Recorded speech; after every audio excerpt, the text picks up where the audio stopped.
नमस्कार। मैं डॉक्टर मुरारीलाल दायमा, सह आचार्य राजनीति विज्ञान, राजकीय महाविद्यालय फागी। बीए भाग द्वितीय के विद्यार्थियों के लिए आज द्वितीय प्रश्न पत्र भारतीय राज्य व्यवस्था में आज हम भारतीय स्वतंत्रता अधिनियम 1947 पर चर्चा करेंगे। ब्रिटिश पार्लियामेंट में 4 जुलाई 1947 को भारतीय स्वतंत्रता अधिनियम प्रस्तावित किया गया, जो 18 जुलाई 1947 को स्वीकृत हो गया। माउंटबेटन जो योजना थी उसी के तहत ये प्रक्रिया प्रारंभ हुई। भारत मंत्री ने अधिनियम के महत्व पर प्रकाश डालते हुए कहा था, हमारे देश के विधि निर्माण के इतिहास में यह अधिनियम अद्वितीय है। इससे पूर्व कभी भी संसार की आबादी के इतने बड़े भाग ने केवल एक विधान द्वारा पूर्ण स्वतंत्रता प्राप्त नहीं की। ये विश्व में एक अनोखी घटना थी कि कानून बनाकर भारत को 200 साल के राज्य से अंत किया गया। इस अधिनियम में कुल 20 धाराएं थी, जिनमें कुछ प्रमुख हैं जिन पर आज हम चर्चा करेंगे। पहली थी 2 अधिराज्यों की स्थापना, कि 15 अगस्त 1947 को भारत और पाकिस्तान नाम के 2 अधिराज्य बना दिए जाएंगे और ब्रिटिश सरकार उन्हें सत्ता सौंप देगी, यानी शांतिपूर्ण तरीके से सत्ता सौंप देगी। एक संसद ने कानून बनाकर कि 2 अधिराज्य बनेंगे, भारत 2 भागों में विभाजित हो जाएगा और इन्हें 15 अगस्त 1947 के दिन इनको सत्ता सौंप दी जाएंगी। इस तरह से 14 अगस्त को तो पाकिस्तान बना और 15 अगस्त को भारत को आज़ादी मिली। दूसरा है संविधान सभाओं को सत्ता सौंपना, कि इस अधिनियम में ये कहा गया कि ब्रिटिश सरकार दोनों अधिराज्यों की संविधान सभाओं को सत्ता का उत्तरदायित्व देगी, किसी एक व्यक्ति विशेष को नहीं देगी। अब उनको अपनी इच्छा अनुसार संविधान का निर्माण करने की स्वतंत्रता होगी। इस प्रकार संविधान सभाएं संपूर्ण प्रभुत्व संपन्न होंगी। और संविधान सभाएं किसके द्वारा चुनी हुई थी? जनता के द्वारा चुनी हुई थी, अप्रत्यक्ष रूप से। तीसरा है, दोनों राज्यों के लिए अलग अलग गवर्नर जनरल होंगे और इनकी नियुक्ति उनके मंत्रिमंडल की सलाह से की जाएगी। गवर्नर जनरल और प्रांतों के गवर्नर भविष्य में केवल वैधानिक शासक होंगे, यानी कि वो सिर्फ जो संविधान सभाओं की परामर्श से कार्य करेंगे। भारत के गवर्नर जनरल लॉर्ड माउंटबेटन बने तथा पाकिस्तान के गवर्नर जनरल मिस्टर जिन्ना, मोहम्मद अली जिन्ना बने। चौथी विशेषता थी इस अधिनियम की संविधान सभा का विधानमंडल के रूप में कार्य करना, कि ये कहा गया अधिनियम में कि जिस समय तक संविधान सभाएं संविधान का निर्माण नहीं कर लेती, उस समय तक यह विधानमंडल के रूप में भी कार्य करेंगी और उनकी विधायी शक्तियों पर किसी प्रकार का कोई बाह्य नियंत्रण नहीं होगा। 15 अगस्त 1947 के बाद ब्रिटिश संसद द्वारा पारित कोई अधिनियम इन अधिराज्यों पर उनके विधानमंडलों की स्वीकृति के बिना लागू नहीं होगा, ये इस एक्ट में कहा गया।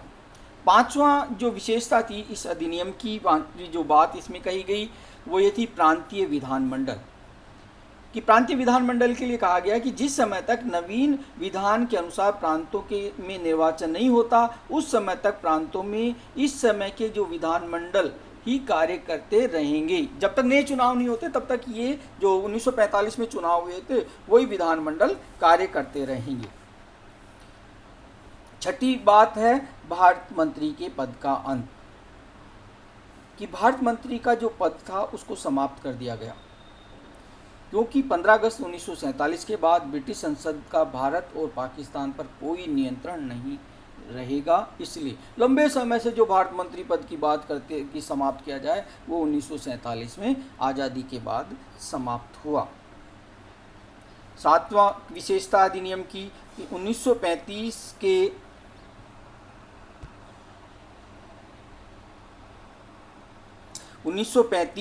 के भारतीय शासन अधिनियम द्वारा शासन संचालित होगा। कि जिस समय तक वर्तमान संविधान सभा द्वारा नवीन संविधान नहीं बनकर तैयार किया जा सकता, उस समय तक 1935 के भारत शासन अधिनियम द्वारा ही शासन होता रहेगा। लेकिन अधिनियम में ऐसे परिवर्तन किए जा सकते हैं कि अंतरिम काल में इन दोनों राज्यों का शासन लोकतांत्रिक पद्धति के आधार पर किया जा सके। ये व्यवस्था इसमें की गई। 8वीं विशेषता थी देशी रियासतों पर सर्वोपरिता का अंत, कि देशी रियासतों पे ब्रिटिश जो सर्वोपरिता थी उसका अंत कर दिया गया और उनको किसी भी अधिराज्य में सम्मिलित होने या भारत या पाकिस्तान में सम्मिलित हो जाएं, या वो अपनी भावी संबंधों का निश्चित करने के लिए स्वतंत्र थे कि वो अपनी खुद स्वतंत्र हो जाएं, या तो भारत में मिल जाए या पाकिस्तान में, या फिर वो अपने आप को स्वतंत्र राज्य घोषित कर दें। तो 1947 का भारतीय स्वतंत्रता अधिनियम वास्तव में अंग्रेजों का एक भव्य और गौरवपूर्ण विदाई थी। डॉक्टर राजेंद्र प्रसाद ने इस संबंध में कहा था कि भारत पर ब्रिटिश प्रभुत्व का काल आज समाप्त होता है और अब ब्रिटेन के साथ हमारा अपना संबंध समानता, पारस्परिक सद्भावना और पारस्परिक लाभ के आधार पर होगा। 15 अगस्त 1947 को भारतीय स्वतंत्रता अधिनियम के अनुसार भारतीय महाद्वीप पर ब्रिटिश शासन का अंत हुआ। भारत व पाकिस्तान 2 स्वतंत्र अधिराज्य अस्तित्व में आए। कांग्रेस चाहती थी कि दोनों के गवर्नर जनरल एक ही रहें ताकि संक्रमण काल की समाप्ति शांतिपूर्ण ढंग से हो सके, लेकिन पाकिस्तान द्वारा इस प्रकार का प्रस्ताव स्वीकार न किए जाने के कारण भारत के गवर्नर जनरल लॉर्ड माउंटबेटन तथा पाकिस्तान के governor general mister Mohammad Ali Jinnah बने।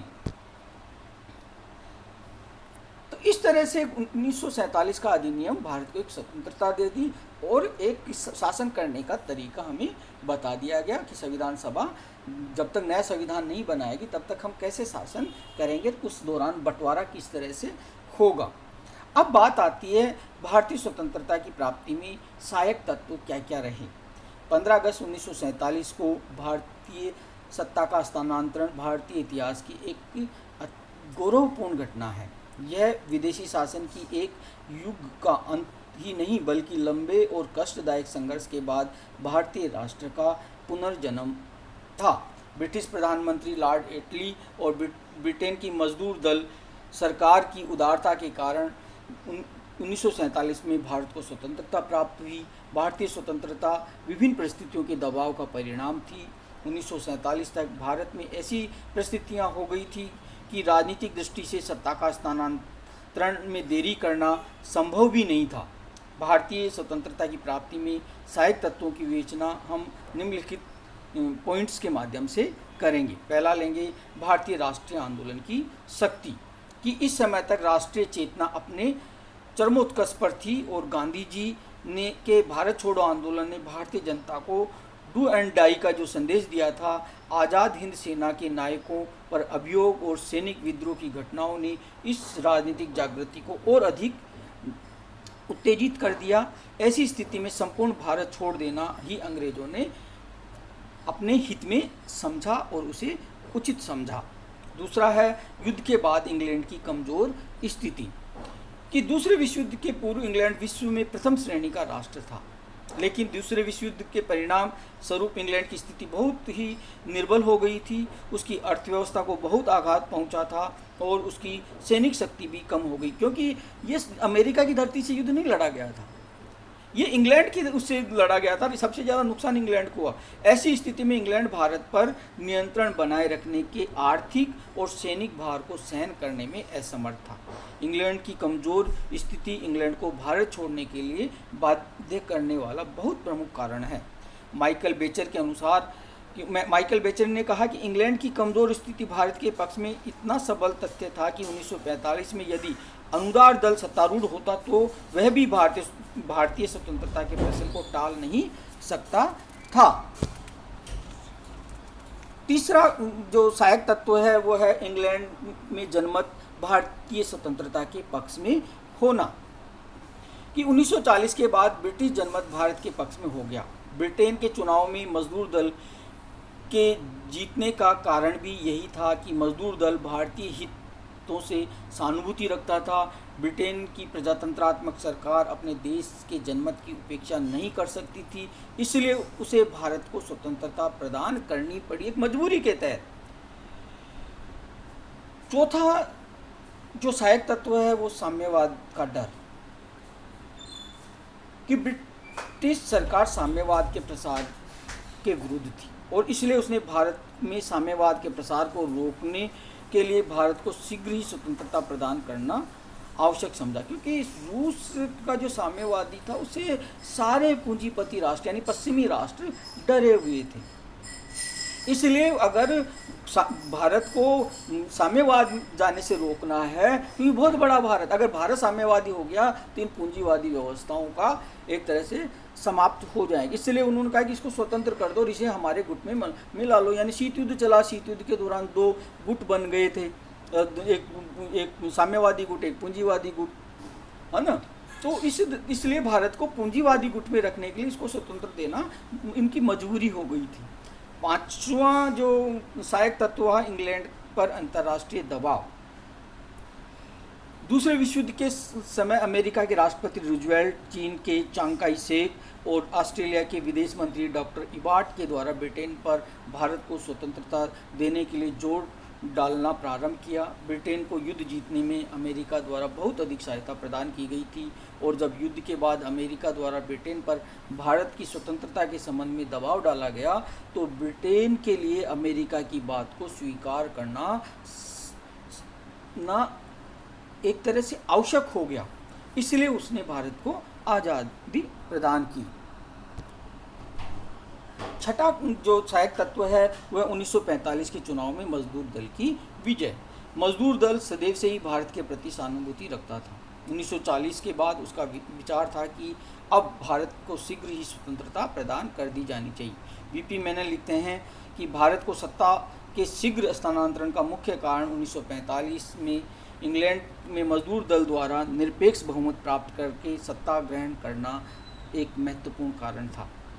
सैनिक विद्रोह 1857 से लेकर 1945 तक भारतीय सेना हमेशा ब्रिटिश शासन की वफादार रही, कभी विरोध नहीं किया उसने। लेकिन 1946 में पहली बार बम्बई में सेना द्वारा ब्रिटिश शासन के विरुद्ध एक विद्रोह किया गया। जब ब्रिटिश सरकार ने देखा कि भारतीय सेना भी उसके विरुद्ध हो रही है तो उन्होंने भारत को छोड़ देने में ही अपना हित समझा। वीपी मेनन के शब्दों में इन घटनाओं ने अंग्रेज़ों की आंखें खोल दी और उन्होंने समझ लिया कि भारतीय राष्ट्रवाद को अब सेना में प्रवेश से रोका नहीं जा सकता, कि राष्ट्रवाद अब सेना में भी प्रवेश कर चुका है। भारतीय सेना अब राष्ट्रवाद की ओर झुकने लगी है और भारत में इतनी ब्रिटिश सेना नहीं थी कि वो सब जगह जाकर इस आंदोलन को दबा दी जाए, उनसे भेजकर उनको दबा दिया जाए, ऐसी उसकी स्थिति नहीं थी। और अंतिम जो बात है वो ये माउंटबेटन योजना को कांग्रेस और मुस्लिम लीग के द्वारा स्वीकार कर देना, कि जब लीग और कांग्रेस दोनों के द्वारा माउंटबेटन योजना को स्वीकार कर लिया गया तो भारतीय स्वतंत्रता की मांग की सांप्रदायिक जो बाधा थी वो भी समाप्त हो गई और इसलिए भारत को सफलतापूर्वक स्वतंत्रता प्रदान की जा सकी। इस प्रकार हम कह सकते हैं कि भारतीय स्वतंत्रता किसी एक तत्व का परिणाम नहीं थी, वरन अनेक तत्वों का सामूहिक परिणाम थी। स्वतंत्रता के बाद डॉक्टर राजेंद्र प्रसाद ने लॉर्ड माउंटबेटन के प्रति धन्यवाद प्रस्ताव पारित करते हुए कहा था, जहां स्वतंत्रता की प्राप्ति काफ़ी सीमा तक हमारे अपने त्यागों और बलिदानों के फलस्वरूप हुई है, वहाँ वह विश्व शक्तियों और घटनाओं का भी परिणाम है। इसके साथ ही यह ब्रिटिश जाति के लोकतांत्रिक आदर्शों और ऐतिहासिक परंपराओं के अनुरूप भी है। तो ये सारे तत्व, चाहे वो भारतीयों के द्वारा राष्ट्रीय आंदोलन करना हो, क्रांतिकारी हो, या फिर दूसरा विश्व युद्ध के अंदर के बाद विश्व की जो महाशक्तियाँ अमेरिका बन गई थी उसका दबाव हो, या कहें कि ब्रिटेन की जो लोकतांत्रिक आदर्श हैं ब्रिटेन की, उनकी जो ऐतिहासिक परंपराएं हैं, तो ये सारे कारण भारत को आज़ादी दिलाने में सहायक तत्व रहे हैं।